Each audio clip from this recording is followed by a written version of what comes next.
I was talking to this gentleman, and he said that, and he actually had tears in his eyes, and he told me that he had cancer, and he was dying of cancer, and but it wasn't about himself that he was feeling sorry for. He said that he drives this lady that lives in a seniors home. They don't speak English. There's no access to Japanese food.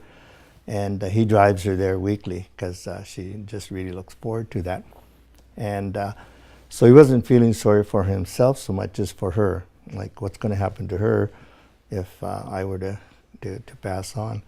And I don't know what actually happened, but I'm sure that Tonari Gumi, through their volunteers, probably arranged to pick her up and bring her there. So that probably introduced me to how important Tonari Gumi was to the community, at least to the seniors in the community. I was working at a trade fair for Mitsubishi, and this fellow, his name was Mr. Minagawa, who I credit for everything that I was able to accomplish.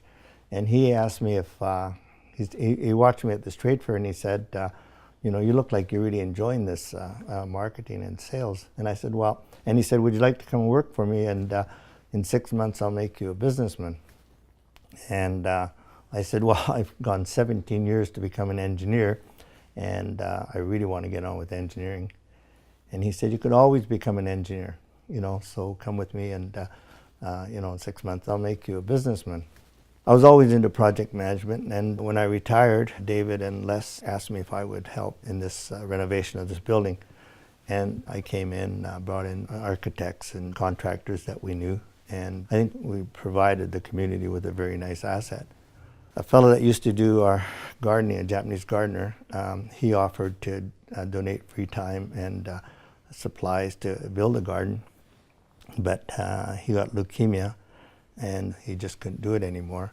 So one day, another Japanese gardener and I built that little Japanese garden out front, all on the design that Mr. Uegaki had created.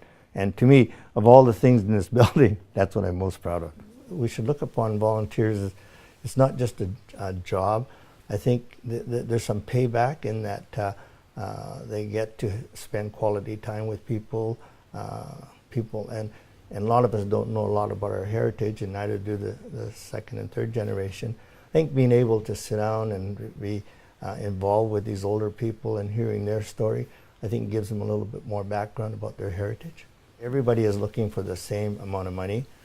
In the Japanese community, we have the Japanese school, the Nikkei, and Stevenson. There are a lot of organizations that need money from a very small group of people, up